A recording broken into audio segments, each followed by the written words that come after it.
Welcome. I'm your host, Brad Bates, and this is Dark Classics, a show that reaches into the past to pull out familiar and not so familiar short stories and poems from the Gothic and Victorian eras. Classics from authors like Edgar Allan Poe, Bram Stoker, Percy Shelley, Charles Dickens, and more. So sit back, turn the lights down low, get comfortable, and let's open a new chapter to a dark classic.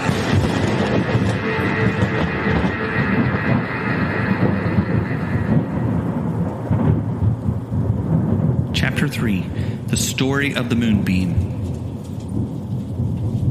Slowly I creep along the bosom of the waters.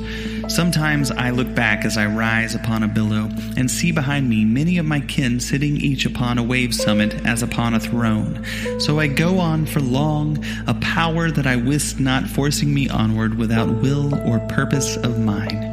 At length, as I rise upon a mimic wave, I see afar a hazy light that springs from a vast palace, through whose countless windows flame lamps and torches.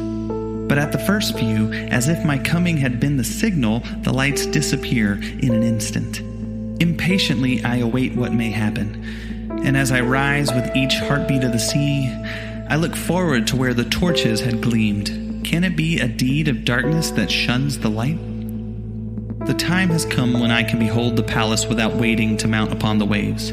It is built of white marble and rises steep from the brine. Its seafront is glorious with columns and statues, and from the portals the marble steps sweep down, broad and wide to the waters, and below them down as deep as I can see. No sound is heard, no light is seen. A solemn silence abounds, a perfect calm. Slowly I climb the palace walls, my brethren following as soldiers up a breach.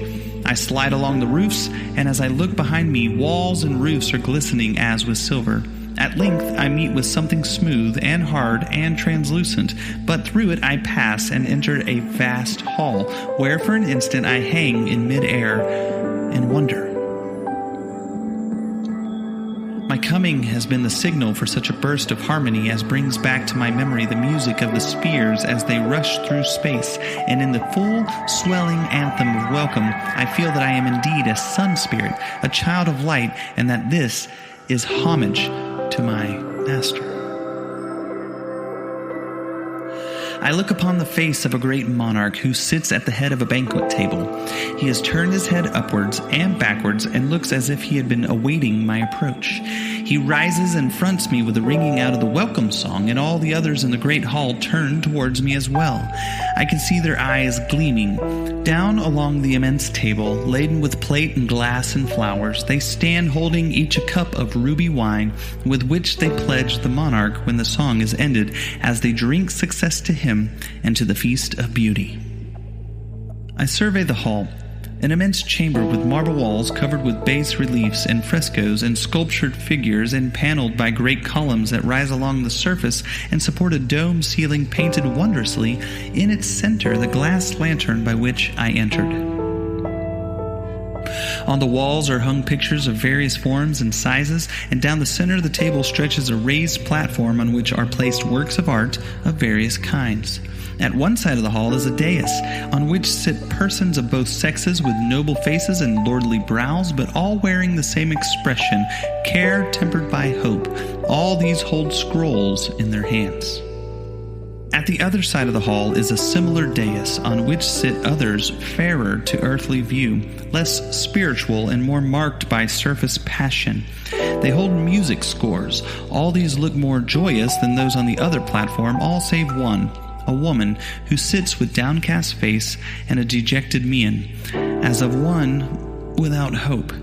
As my light falls at her feet, she looks up, and I feel happy. The sympathy between us has called a faint gleam of hope to cheer that poor, pale face. Many are the forms of art that rise above the banquet table, and all are lovely to behold.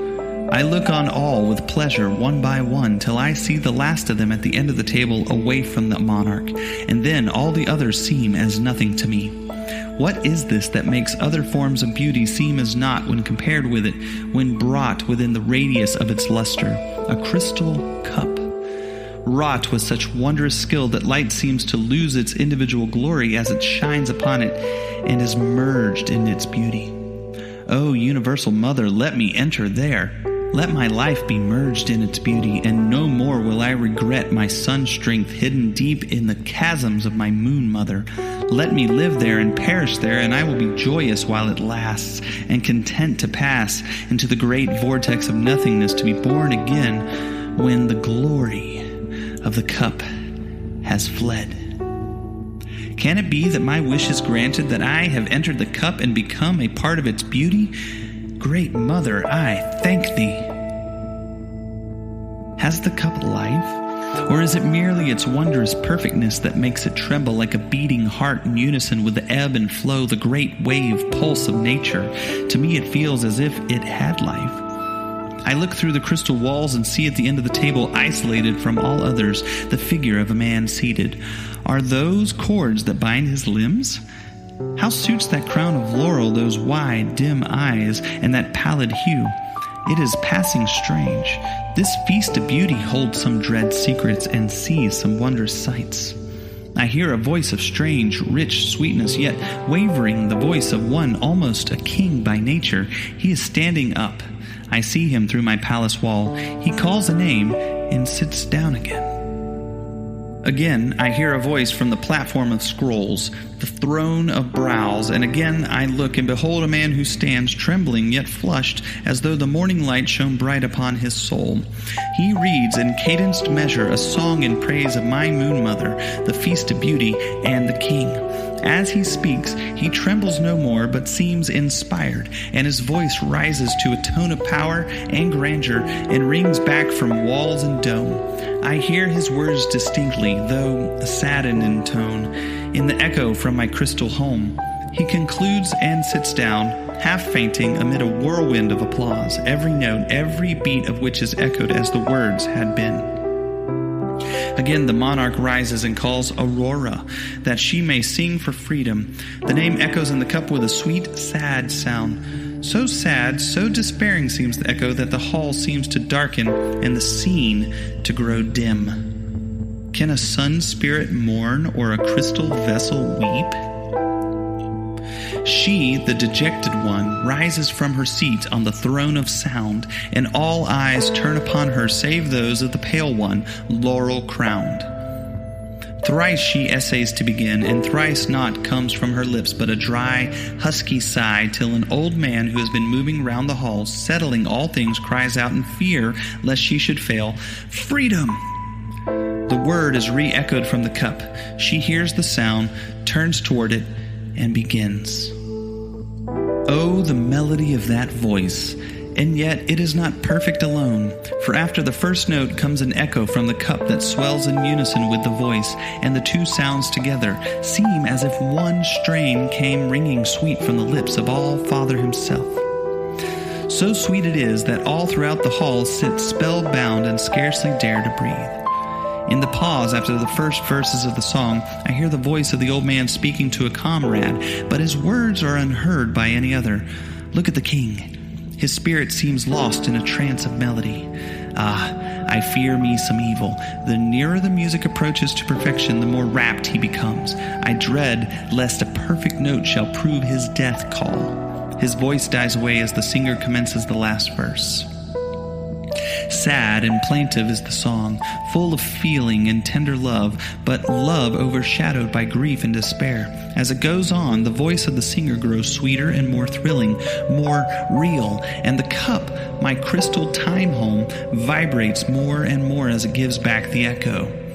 The monarch looks like one entranced, and no movement is within the hall. The song dies away in a wild wail that seems to tear the heart of the singer in twain, and the cup vibrates still more as it gives back the echo.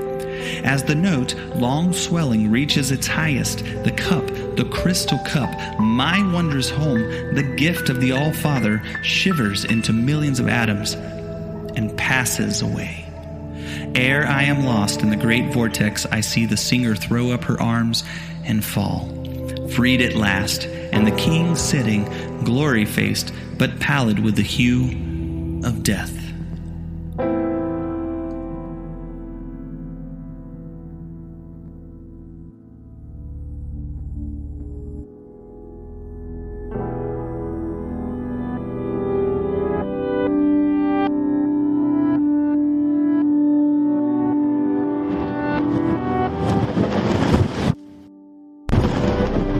you for tuning in to Dark Classics. This has been a Red Oak Media production.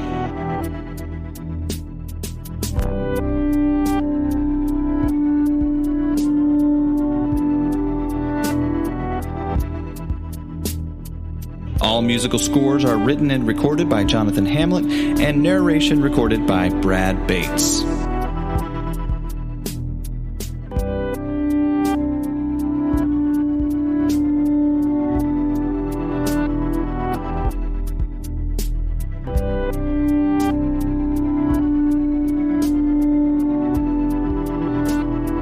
We hope you will tune in next time for a new chapter of another Dark Classic.